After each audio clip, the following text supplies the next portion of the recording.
Otca i Sina i Svetoga Duha. Časni oci, draga braćo i sestre, draga djeco. Ako se prisjetimo one evanđelske priče kada Hristos iscijeljuje jednoga slijepoga od rođenja, obzirom da je u judejskom narodu se vjerovalo da svi oni koji su rođeni slijepi, da je to bila Božja kazna. Stoga i učenici koji su se našli oko Hrista pitaju ga zbog čega se ovaj čovjek rodi slijep. Da li zbog njegovih grehova, da li zbog grehova njegovih roditelja.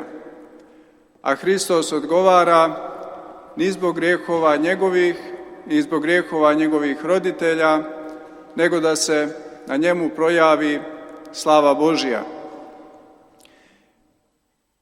I vidimo da u Evanđelju Hristos na razne načine iscijeljuje ljude. Nekada iscijeljuje samo riječju, nekada, kao što je to bio slučaj sa ovim slijepcem, on je od pljuvačke i blata pomazao oči njegove i rekao mu da pođe u Siloamsku banju i da se umije, kao i na druge načine. A ova priča koju smo danas čuli razlikuje se od ove o iscijeljenju slijepog čovjeka. Jer kada su, kako se kaže u Evanđelju, ova četvorica ljudi, ovoga bolesnika koji je bio oduzet i koji vjerovatno nije mogao ni da govori, kroz krov spuštili zbog mnoštva naroda, Hristos ga iscijeljuje tako što kaže otpuštaju ti se grijesi tvoji. Što će reći da je uzrok te njegove bolesti bio neki grijeh. I svakako da na to negoduju Judeji koji su bili zatrovani zavišću pa kažu ko je ovaj koji grijehe oprašta. A Hristos, da bi potvrdio svoje božanstvo i istinitost njegovih riječi, on govori uzetome, uzmi odar svoj i hodi. I na taj način ga iscijeljuje.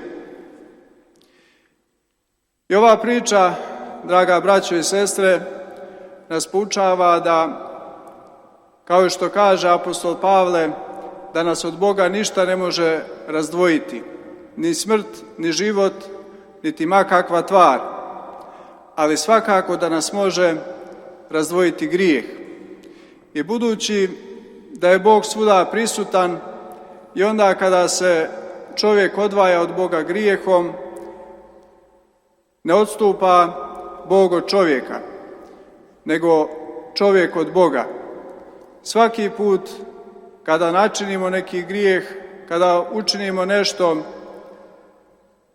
što nije Bogu ugodno i prijatno, onda mi sami sebe udaljujemo od Boga koji je svakako svuda prisutan i koji jednako voli i onoga grešnika i onoga pravednoga, i onoga koji se kaje i onoga koji se ne kaje. Jer je svaki čovjek bez izuzetka Božje stvorenje i svakako da Bog svakoga od nas voli kao svoje dijete i svoje čado.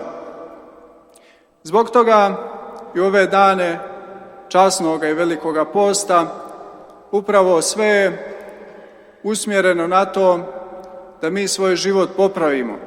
Tačno je da je Bog obnovio palu ljudsku prirodu, ali mi ne možemo uzeti učešća ni u vaskrsenju, ni u vječnom životu, ako svojom voljom ne želimo da se Bog i svakako njegova volja useli nas i da tvorimo tu volju njegovu.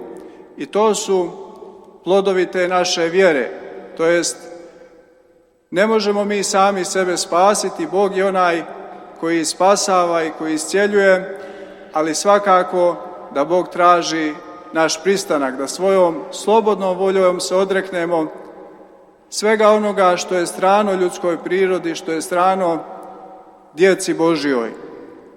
I stoga nas ovo evanđelje poučava i svakako da je bolest simbol smrti i da je bolest vjesnik smrti, ali